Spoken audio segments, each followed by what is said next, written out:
Bichir arrived at the 10,000 epistle library for the first time and gazed around in amazement. As he browsed through the books, he read out their names to himself: severing incisors, grinding molars, piercing canines, snaggletooth that embeds twice, wisdom teeth that lay down, and other books on swordsmanship. These were the books on swordsmanship that he had desperately wanted to learn in his past life. However, Bichir knew that no matter how much mana an illegitimate child of Baskerville had, they could not learn any swordsmanship that was superior to the fourth technique. The Baskerville family had implemented this as a defense mechanism to ensure that the children who became hounds did not bare their teeth towards their master. Bichir eventually arrived at a place where a book was locked with chains with a lock in the middle. He wondered if this was it, the book on the sixth technique. He couldn't believe that Hugo had offered him the book on the sixth technique. Bichir knew that if it was before he regressed, he never would have dreamt of this opportunity. As Bichir unlocked the lock, he thought to himself that of course Hugo had allowed this, thinking that an 8-year-old child wouldn't be able to memorize the contents of the book in a day. But before Bichir's regression, he had already learnt the theory behind the first to fourth technique until he got sick of it.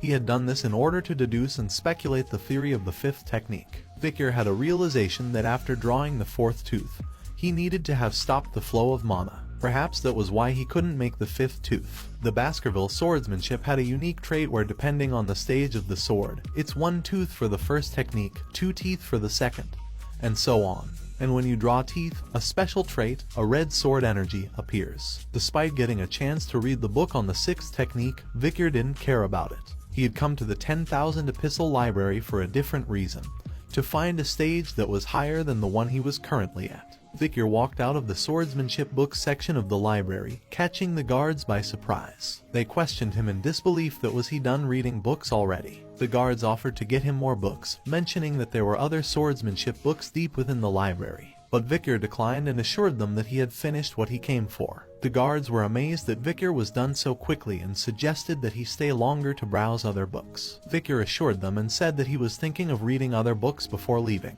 As Bichir walked away, the guards began whispering amongst themselves, commenting that the section Bichir was going to was filled with miscellaneous books. One of the guards suggested that if it were him, he would read about the textbooks on swordsmanship that were deep within the library. He wondered if Bichir didn't know their worth because he was young. Bichir overheard their conversation and thought to himself that he would leave them to their thoughts. He knew that among the dusty miscellaneous books lay a hidden treasure. As Bichir looked around the library, suddenly his eyes lit up as he spotted a book titled A Lurking Ambush. He reached for it and held it in his hands, knowing that it was the book he had been searching for. He examined it and noted that it was a useless miscellaneous book with ripped pages, but he knew its true worth. He remembered a time before his regression when he was affiliated with the Hound squad.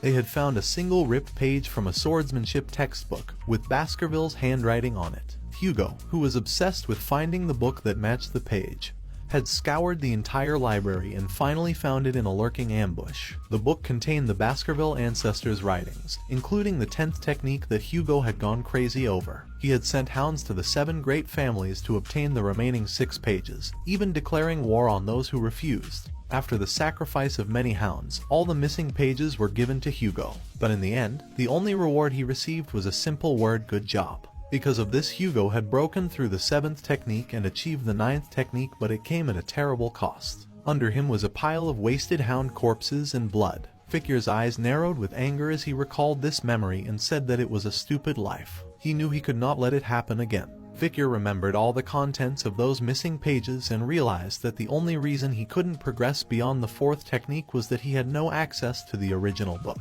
He knew that those missing pages held the key to mastering the techniques. Without them, the book was nothing but a collection of random and useless techniques. After reading the book for a while, he said aloud that if other people read this book, it would seem like a miscellaneous book that didn't make any sense. But the moment you use the missing pages and fill in the blanks, the false and misleading information turns into an amazing masterpiece of a book. Bichir had reached the highest level of graduator aura and the highest level of the 4th technique before he regressed. He knew he could do it again, but this time, he wouldn't make the same mistake. He made a vow to himself that before he turned 15, he would reclaim the power he had lost. Bichir was deeply engrossed in reading the book, and time seemed to pass quickly. When he finally closed the book, he realized that the night had turned into day. He was amazed at how much he had achieved during this time and felt proud of himself for memorizing the entire book's contents. As Bichir stood up, he took notice of his surroundings and realized that the Guardian Knights were nowhere to be seen.